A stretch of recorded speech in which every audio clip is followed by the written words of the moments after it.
Maligayang pagdating sa panalangin bago matulog ngayong gabi. Hindi mo kailangang magmadali. Hindi mo kailangang dalhin ng mag-isa ang lahat ng iyong pinapasan.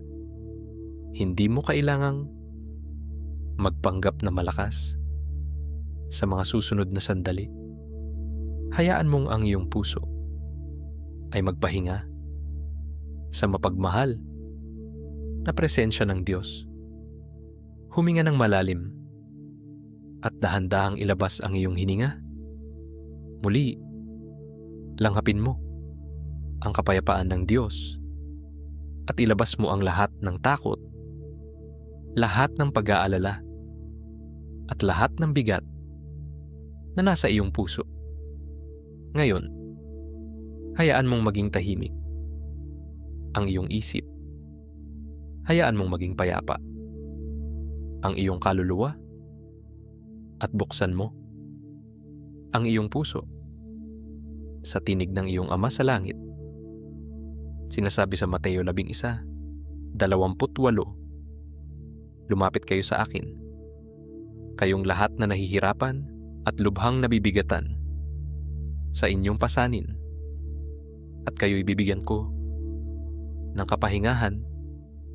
Ngayong gabi, tanggapin mo ang mga salitang ito na parabang si Jesus mismo ang nagsasalita sa iyo, hindi para sa iba, hindi para sa karamihan, kundi para sa iyo mismo.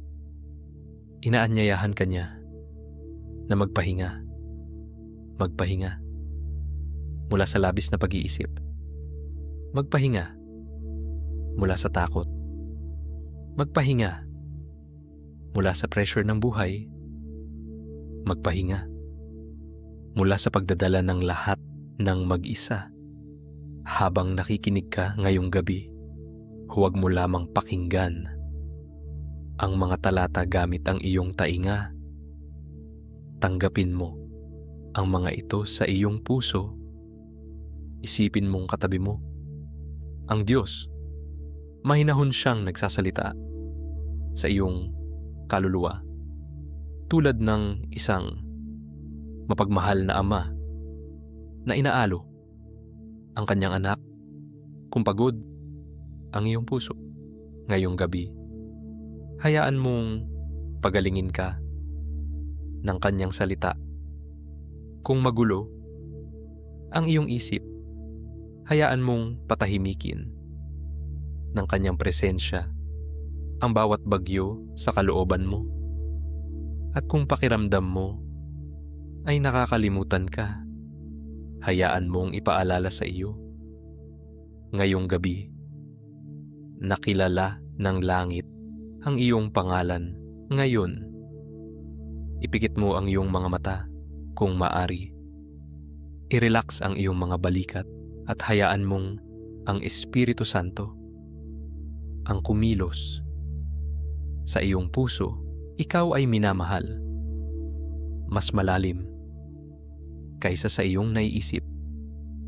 Bago ka pa nagtagumpay, bago ka pa nagkamali, bago ka pa lubusang naunawaan ng ibang tao, minahal ka na ng Diyos.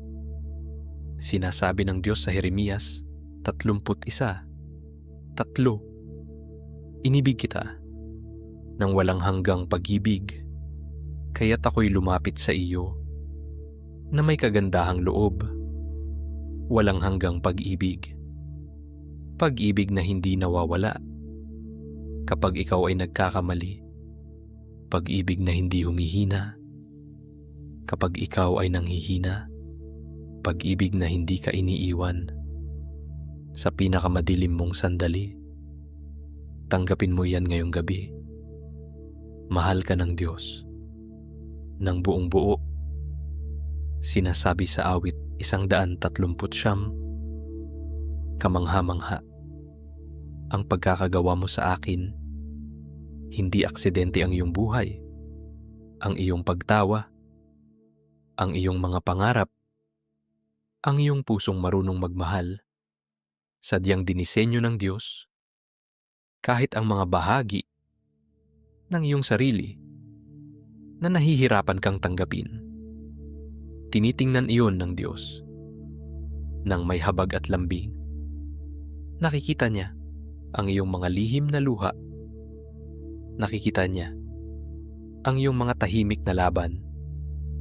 Nakikita niya ang batang nasa loob mo na naghahangad ng ligtas na pagmamahal.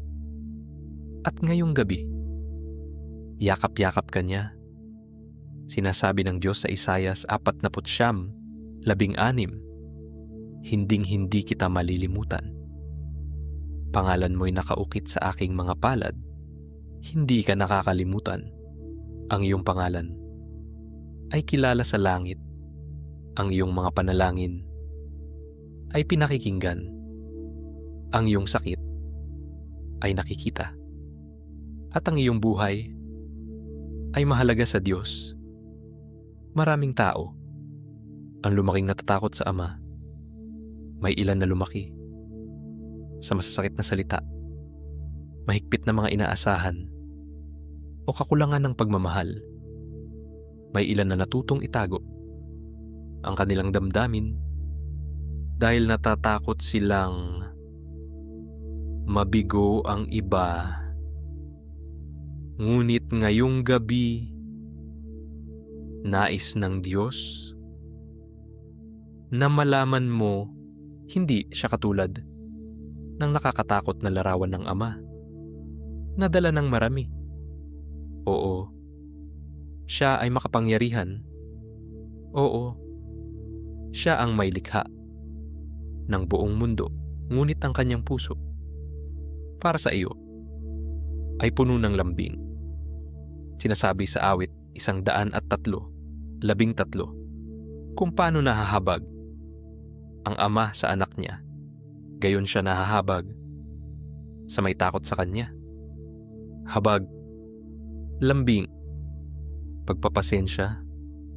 Hindi ka tinitingnan ng Diyos nang may galit. Tinitingnan kanya nang may pagmamahal, tulad ng isang amang nakangiti sa kanyang munting anak, tulad ng isang magulang na nais lamang yakapin ng mahigpit ang kanyang anak. May isip mo ba iyon ngayong gabi? Ang may likha ng mga bituin at kalawakan, nais kang aliwin. Nais niyang patahimikin ang iyong mga takot.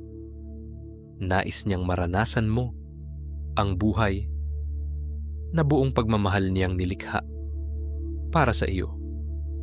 Sinasabi sa Zefanias 3:17, siya ay magagalak sa iyo at ang pag-ibig niya ang magbibigay sa iyo ng bagong buhay. Masaya siyang aawit. Sa laki ng kagalakan, nalulugod siya sa iyo. Hindi ka lamang niya tinitiis. Hindi ka lamang niya pinagmamasdan. Nalulugod siya sa iyo. Kapag ikaw ay ngumiti, nakikita niya iyon. Kapag ikaw ay umiiyak, lumalapit siya. Kapag ikaw ay nanghihina, nanatili siyang nasa tabi mo. Ngayong gabi, tanggapin mo ang kanyang pag-ibig tulad ng isang batang nakauwing ligtas. Hindi mo kailangang paghirapan ang kanyang pagmamahal. Taglay mo na iyon. Sinasabi sa Roma 8:15, ang inyong tinanggap ay ang espiritu ng pagkupkop upang kayo'y gawing mga anak ng Diyos. Kaya tayo'y tumatawag sa Kanya ng Ama, Ama ko, Ama.